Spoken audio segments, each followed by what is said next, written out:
with so many vehicles, you put this picture of my boy Jake Paul. Okay. But Yeah. why real estate? There's so many avenues. So why real estate? Yeah. Excellent question. I had a mentor who already passed away, and we called him Bill the Billionaire. Okay. And one of the things that he taught me was he gave me the billionaire lessons. And he said, Hector, get into a business where it's a need, not a want.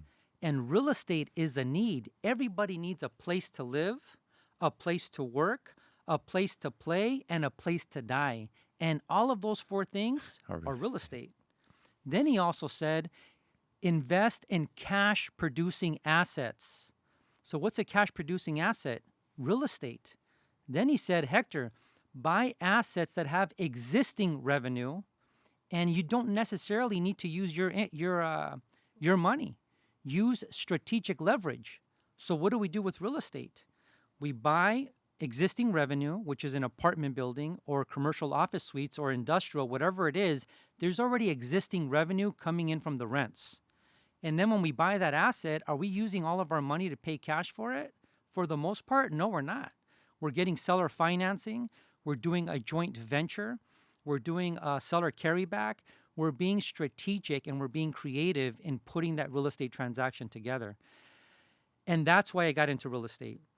And after real estate, Andy, a couple of years back, like maybe 2019, I looked at becoming a seed investor. Okay, a seed investor investing in new businesses.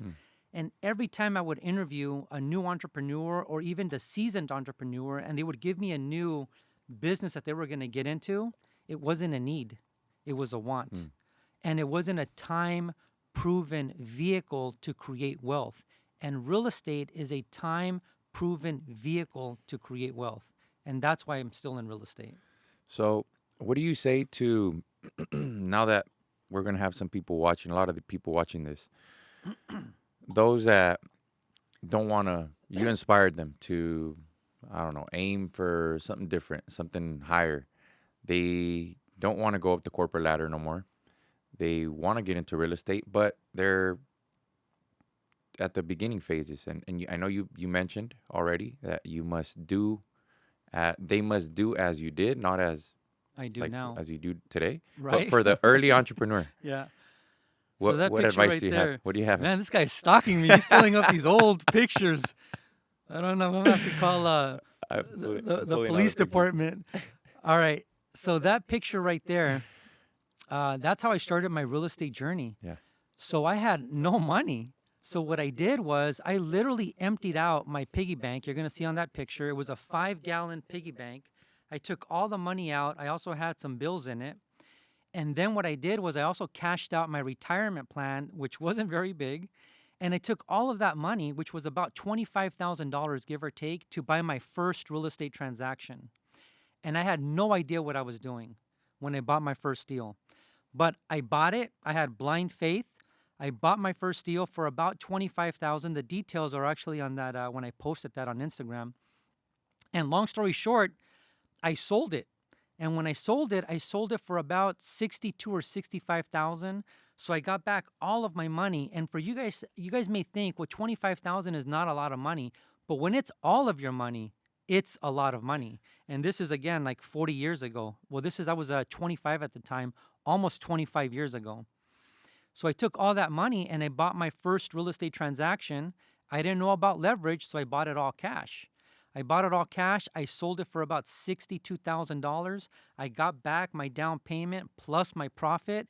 And at that point, that was going to help me out in paying my overhead for 1 year. And I was a buyer's agent and a listing agent at the time. So then I knew I can start focusing on getting into other flips. And my thinking was, if I can make money not knowing what I'm doing and I flipped this property, once I learn the business, then I'm going to make money. And something else that helped me make money in real estate is, remember this, guys, KMS, which means know my shit. My first deal, I didn't know my shit. I just got lucky and I made money. But after that, I started studying real estate. I cut my overhead. I started cutting my own hair. I started making my own lunch. I stopped going out. Fridays and Saturdays, it was about studying real estate. And then I learned the business, and then the rest is kind of history.